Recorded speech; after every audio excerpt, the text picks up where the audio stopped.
This is the Telescopic World Season 3 Chapter 9. In this episode, we will be talking about dissonant spaces and affirmational movements. In general, narratives of affirmation produce synchronization of disparate system members. This synchronization of disparate system members enhances cooperation as well as generating synchronicity. Political movements founded upon affirmation are thus generally more successful in forging cooperation necessary for the movement to thrive. But more importantly, it is in the timing of the synchronization and the linking of that synchronization to a state of integration, founded upon the bodily rhythms, that affirmational narratives become most effective. Since we know that the natural inclination, the product of the bodily rhythms, acting pursuant to one's natural impulses, in expression, represents a state of integration, while also generating synchronicity between people, we can see that affirmational narratives are unifying, synchronizing. But since we know that dissonant spaces radiate outward as well, creating a lack of synchronization with the unifying affirmational narratives, we can see that dissonant spaces always generate reactionary movements.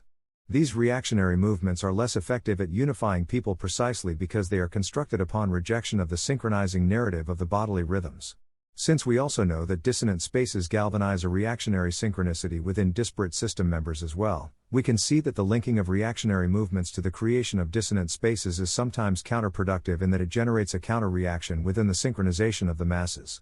Now, all of this being said, it is through sublimation rather than a reactionary response that one achieves freedom from the cycles of expression, the experience channel constructed out of the substitution and displacement of others. Thus, to truly undermine the natural coupling between reactionary responses between movements, requires the sublimation of the impulse.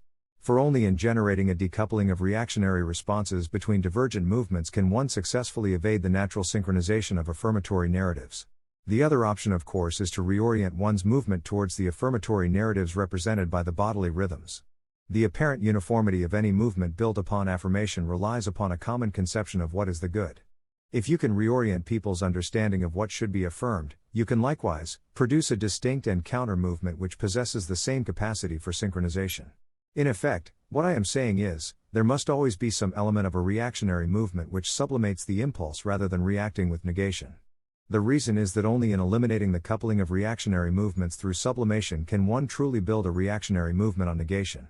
That's the end of the podcast for today. If you enjoyed it, please like, comment and subscribe.